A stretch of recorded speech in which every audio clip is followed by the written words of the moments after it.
నా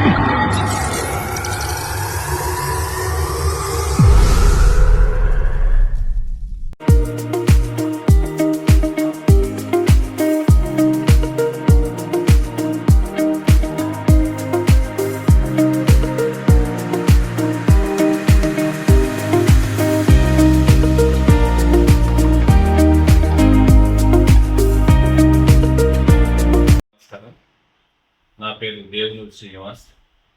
ఈరోజు నేను పెద్దపల్లి ఆర్టీఓగా బాధ్యతలు తీసుకోవడం జరిగింది. ఆ ప్రమోషన్ మీద నేను ఇక్కడ సిరిసిల్ల నుంచి ఇక్కడ రావడం జరిగినది. కటసిగా గౌరవ కలెక్టర్ గారిని గౌరవ డిసిపి గారిని నేను కలవడం జరిగినది. ముఖ్యంగా మనకు మా ఆఫీస్ నుంచి అందరికీ అవగాహన ఉంది.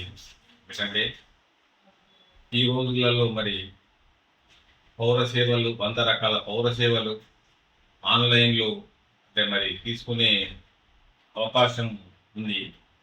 ఇంకా రానున్న రోజులలో వాహన సారథి అని సెంట్రల్ గవర్నమెంట్ వెబ్సైట్స్ లైసెన్స్ గురించి సారథి వాహనాల రిజిస్ట్రేషన్ గురించి వాహన్ అనేది ఈ పరిమాణంలో మనము అందరికీ తెలిసిన విషయమే. అలాగే ఇప్పుడు నాన్ ట్రాన్స్పోర్ట్ వాహనాలు కూడా మా ఆఫీస్కు రాకుండానే అప్లికెంట్ కానీ వాహనం కానీ ఇంతకుముందు మీకు తెలుసు మోటార్ సైకిల్ రిజిస్ట్రేషన్ అన్నా కొత్తది కార్ రిజిస్ట్రేషన్ అన్నా మా ఆఫీస్ తప్పకుండా రావాల్సిన అవసరం ఉండేది.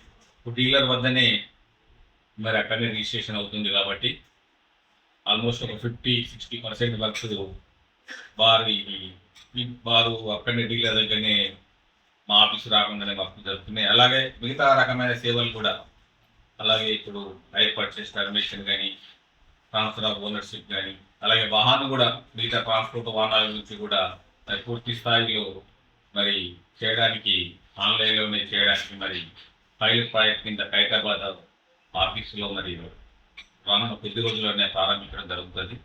కాబట్టి పూర్తిగా ఒక 3-4 మంత్స్లో అయితే 100 రకాల ఆర్టీఓ డిపార్ట్మెంట్ సంబంధించిన 100 రకాల పౌర సేవలు ఆఫీస్ రాకుండానే ఆఫీస్ విజిట్ చేయకుండానే జరిగే ఆస్కారం ఉందండి. కాబట్టి పారదర్శకంగా సేవలు అందించడానికి మా ప్రయత్నాలు చేస్తాను. ఎందుకంటే ఈరోజు నేను ఛార్జ్ చేస్తున్నాను. ఎలాంటి ఇబ్బందులున్నా మా ఆఫీస్ విషయంలో ఇక్కడ వచ్చిన వారు నేరుగా సంపాదించండి. వారికి ఎలాంటి ఇబ్బందులు లేకుండా నేను చూస్తాను. అలాగే ఇంకా ముఖ్యంగా చెప్పేది ఏంటంటే మనకు రోడ్డు ప్రమాదాల విషయంలో మనం ప్రజాపాలన ప్రగతి ప్రణాళికలో భాగంగా 99 రోజులలో అరైవలైన ప్రోగ్రాము గౌరవ ముఖ్యమంత్రి గారు గౌరవ మంత్రివర్యులు మా ట్రాన్స్పోర్ట్ రవాణా శాఖ మంత్రివర్యుల ఆధ్వర్యంలో పోలీస్ శాఖ డీజీపీ గారి ఆధ్వర్యంలో అరైవల్ ఈ ప్రోగ్రాం ఏప్రిల్ 13th నుంచి 18th వరకు చేయడం జరిగినది.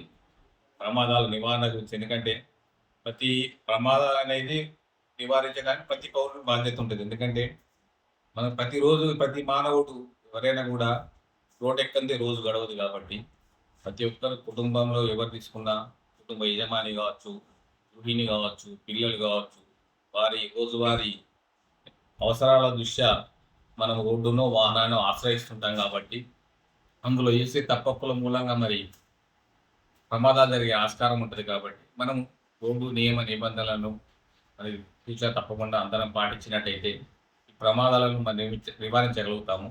కాబట్టి అందులో మనందరం భాగస్వాములు అవుదామని ముఖ్యంగా నేను చెప్పడం జరిగింది. ధన్యవాదాలు.